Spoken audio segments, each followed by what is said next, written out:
Hey, what's up guys? ဒီမှာပေါ့နော်ကျွန်တော်တို့ဒူဘိုင်းမှာတော့အခုတွေ့ဗာလဲ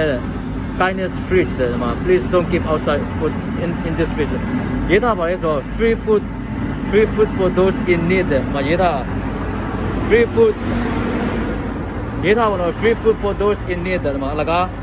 အစားအစာလကားရရပေါ့နော်ဒီမှာ please open the fridge and help yourself တဲ့